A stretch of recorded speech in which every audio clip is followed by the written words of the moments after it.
Un segundo punto que yo anoté, que está vinculado, ¿no?, entre esto del compromiso sin esconder las cartas, es porque Carlos refirió a cómo lo recibieron ellos en el 71, 72 como estudiantes, ¿no? Pero también pensar, y obvio que tiene que ver, ¿no?, en el contexto del Uruguay en que se escribió, porque ahí muchos estaban repensando el lugar del Uruguay, ¿no? De diferentes maneras, ¿no? Esto no es para decirlo esquemáticamente, pero quizá desde el más famoso, yo no sé si es el inicial, ¿no?, pero con Metol Ferrer, Uruguay como problema, y toda aquella cuestión, o sea, en cierto sentido es un producto historiográfico de un profesor del IPA en el ocaso del estancamiento del modelo fallista, industrialista, exitoso que se había agotado en los 50. O sea, es también un efecto de eso, ¿no? Es decir, el titularlo Historia de los Orientales, el tratar de porque yo al releerlo también me pasa lo que dice Carlos, decir, pero Carlito era fanático de América Latina, es decir, como le decían, el Colorado Ramos, o sea, había un americanismo casi que y totalmente respetable. Yo no me río por leer, me río de sensación de cercanía, bueno, ante el fracaso en tantos aspectos del modelo industrial, del régimen bipartidista, de la convivencia social, la perspectiva de que, bueno, que ese fracaso era porque América Latina había fracasado como tal, la América hispana, y creer en eso es comprensible. No lo estoy justificando, pero sí, hubo toda una línea de pensadores, intérpretes, artísticos, culturales, políticos, que estaban en ese camino, ¿no? Y que un poco son fruto de un intento de renovar el relato histórico, porque no alcanza con el relato sobre la nación y el vallismo, o los dos partidos y el Uruguay, y Varela, si querés, ¿no? Es decir, en los 60, y ya esto es comienzo de los 70 que se publica, pero ese relato no alcanzaba, ¿no? Y yo creo que, no digo que este lo sustituya, ¿no?, pero sí viene a explicar otro momento de la reflexión sobre el país, y ahí creo que hay un aspecto que también Carlos lo mencionó con el caso del Litoral y Artigas, ¿no?, pero que tiene una novedad, y es la de narrar algunos episodios antes contando lo que pasa, por ejemplo, en Argentina, ¿no?, o lo que pasa en Paraguay. Esto lo charlamos a veces con los estudiantes también, ¿no? Bueno, la guerra del Paraguay nunca la damos, y nosotros en el IPA a veces decimos, bueno, pero la guerra del Paraguay es parte del programa de Americana o del programa de Historia Nacional, ¿no? O, por ejemplo, él antes del capítulo de la Guerra Grande hace un capítulo todo de rosas, ¿no? Que a mí me llamó la atención la primera vez, y otra vez lo mismo, ¿no? Porque un capítulo de rosas, después, claro, ahí ves cómo. Ahora, esa capacidad de narrar entre el allá y el acá, creo que es muy marcada desde su perspectiva, de esto que charlamos, para el siglo XIX, pero se diluye para el siglo XX, ¿no? Producto de que había menos producción historiográfica, que por ejemplo todo lo que hoy hay sobre historiografía de la Guerra Fría, del contexto latinoamericano, tiene algún ida y vuelta con el caso del herrerismo, el peronismo y el neovallismo, pero ya esa dimensión regional creo que se van gostando. Como decía Carlos, no sé si hasta acá es más la política uruguaya cotidiana, que ahí creo que pesa también el hecho de que originalmente estaba pensado para que los jóvenes socialistas entendieran los grupos políticos del Uruguay, quiénes eran los pachequistas, los herreristas, quién era Nardone, todo eso que está ahí, ¿no? Pero me parece muy interesante, ¿no?, que nos devuelve, sobre todo para el siglo XIX, la clave regional, ¿no? Y eso sin duda es un aporte, lo voy a decir de esta manera, pero como prehistoriográfico a un debate que la historiografía actual, ningún debate actual está saldado, pero ha nutrido fuertemente, y es la cuestión de que las historias nacionales en el siglo XIX tienen que ser regionales, porque se están construyendo las naciones, ¿no? Después le pasa, y eso me encantó la anécdota, porque claro, cada tanto con algún personaje, le pasa lo mismo con Flores, ¿no? Que lo ve como antinacional, pero antinacional de qué? Antinacional de América o antinacional de Uruguay, porque claro, por todo lo de Flores, la guerra del Paraguay, todo, ¿no? Pero el esquema general de regionalizar la política del siglo XIX es hoy en día una cuestión que con más aportes, con otros marcos teóricos, la historiografía hoy hay historiografía regional sobre el siglo XIX. Ningún historiador, ninguna historiadora trabaja solo con marcos locales, aunque haya microhistoria y todo, hay referencia regional. Y yo creo que ahí hay un aporte que tiene que ver con su perspectiva, pero también con ese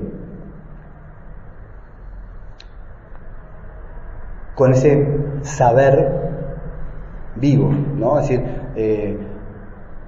porque no era un saber solamente de museo o de exposición, es decir, estaba pensando las cosas, entonces también las interpretaba por ahí. Me parece que eso es bien interesante. Lo otro que me parece que es una obra que a todos nos da elementos para discrepar y coincidir, y que en definitiva nos abre la perspectiva, ¿no? Es decir, es un trabajo, yo no digo ineludible, no hay nada, no sé, pero es un trabajo que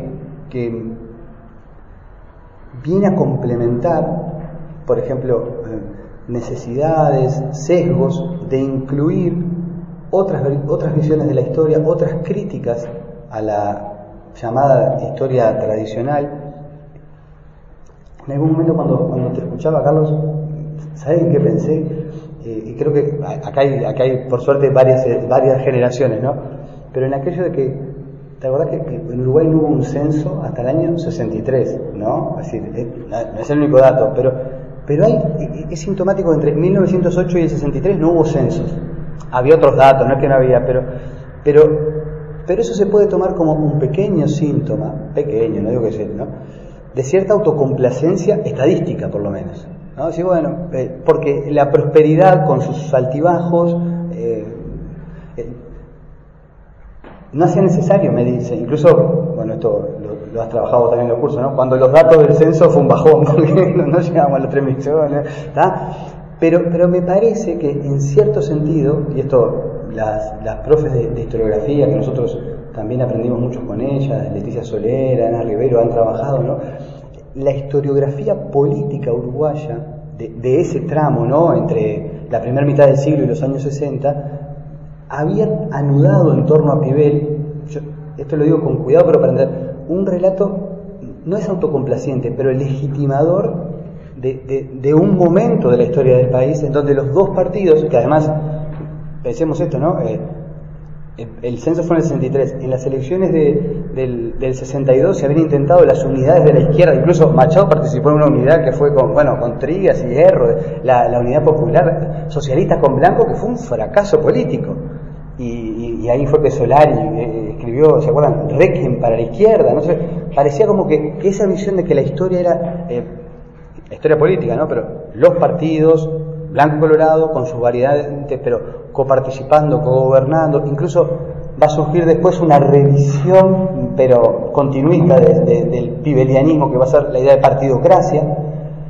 Y en ese momento el texto de Machado viene a sacudir el avispero, porque si bien yo comparto también, ¿no?, es un socialista como Hueso de Bagual, no es una historia oficial del Partido Nacional.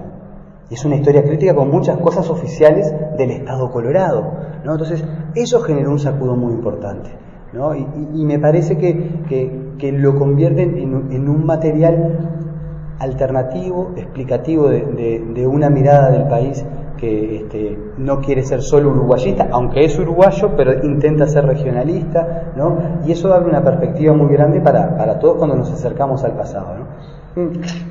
Lo último que me anoté, porque yo me anoto las cosas y después me olvido, y aparte las anécdotas empiezan a ser volátiles y pueden ser explicativas, es que hay otra cosa del libro de Machado que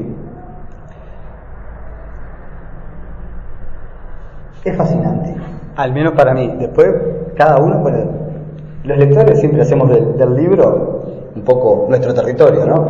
Pero no solo que explica las cosas y que discute, sino que a veces planta bandera y uno después puede seguir leyendo, no tiene por qué tomarla, ¿no? Pero yo siempre me acuerdo que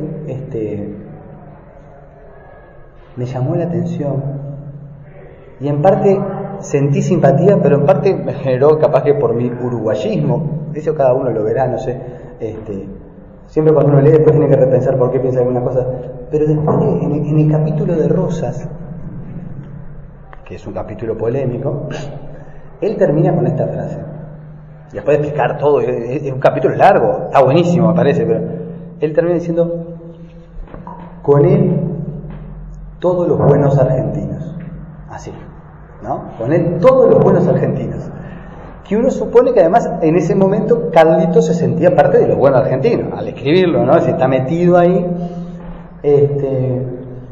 y bueno, yo cuando lo leí dije, qué jugado, ¿no? Qué interesante esto, porque de última, yo en el 97 tuvimos con algunos queridos compañeros de generación fuimos a Buenos Aires a un congreso de revistas. Bueno, eso sería una anécdota aparte, no, porque nunca había ido a la UBA, capaz que alguno fue, estaba lleno de movimientos marxistas, fundacionales, trotskistas, ¿no? Una cosa, algunos conocían a Machado y a Trías, eso también me llamó la atención. Pero casi todos los que eran tipo socialistas, marxistas, odiaban a Rosas. Yo no entendí, ¿cómo? ¿No? Porque yo me imaginaba que siendo socialista, Machado, y que Trías también había hecho un libro sobre Rosas, pero como que Rosas era un buen argentino.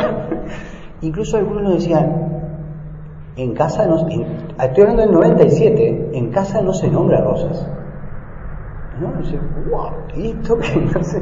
Claro, entonces ahí lo que uno encuentra en realidad, ¿no? es otro factor que a mí me parece también interesante del libro, ¿no? Y que es también un poco transparentar el tipo de gente, de docente, de intelectual, de persona que era Carlos. Sin duda que con todo su saber y sus discusiones, él manejaba muchísimo la polémica política, lo que significaba plantar esa bandera desde una perspectiva regional, ¿no? Desde una perspectiva argentina, más allá de lo que uno pueda criticar o no del gobierno de Rosas, ¿no? Y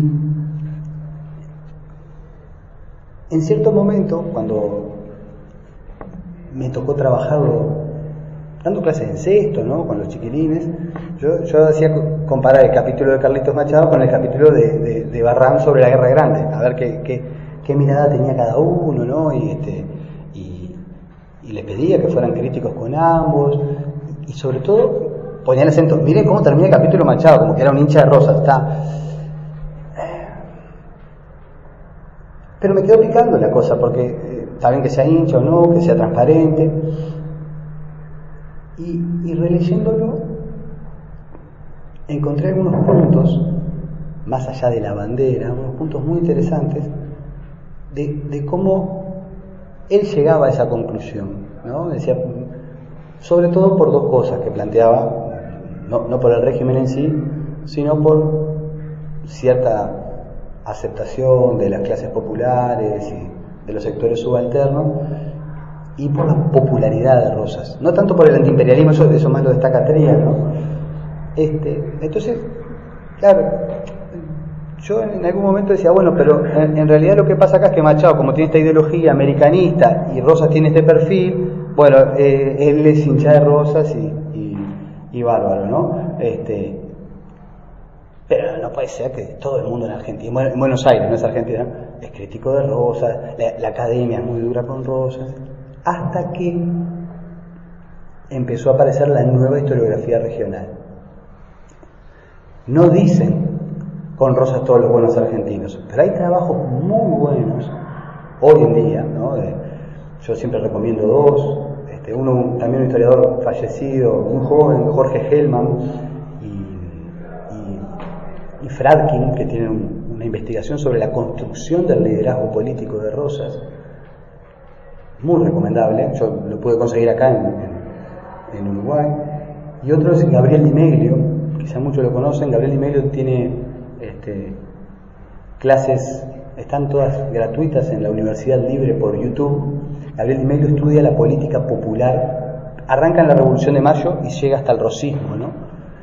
Entonces, ¿qué pasa? Estos historiadores no necesitan plantar la bandera, pero lo que sí explican, detallan, documentan, son los factores por los que, y esto es lo que digo yo al entender, Carlitos Machado se sentía parte de ellos, es decir, la popularidad, la posibilidad de expresión de los sectores subalternos, cómo se llegó a un formato de gobierno distinto a lo que había sido todo el caos de la década de los 20, ¿no? Y yo, en cierto sentido, como que me reconcilié con esa frase, no porque la dijera ahora, decirla es parte del proyecto que Carlitos vivió en su momento, ¿no?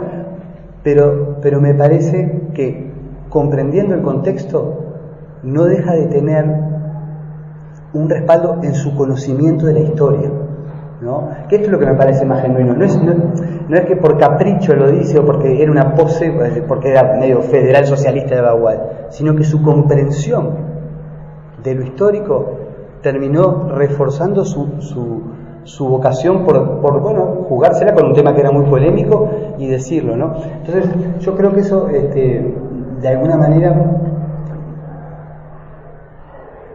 pinta a un autor que no lo tenemos pero lo tenemos, ¿no? Y que no tengo dudas que va a seguir dialogando con muchas generaciones, generándole preguntas, generándoles dudas, formándolos en libertad, que creo que es eso, porque más allá de los esquemas, cuando una persona sabe mucho y lo comparte, necesariamente no es dogmática, y creo que acceder a la historia de los orientales es una oportunidad de conocer una historia de su tiempo, pero al mismo tiempo viva, y bueno, es otra cosa que decir que viva la historia de los orientales, así que nada, gracias.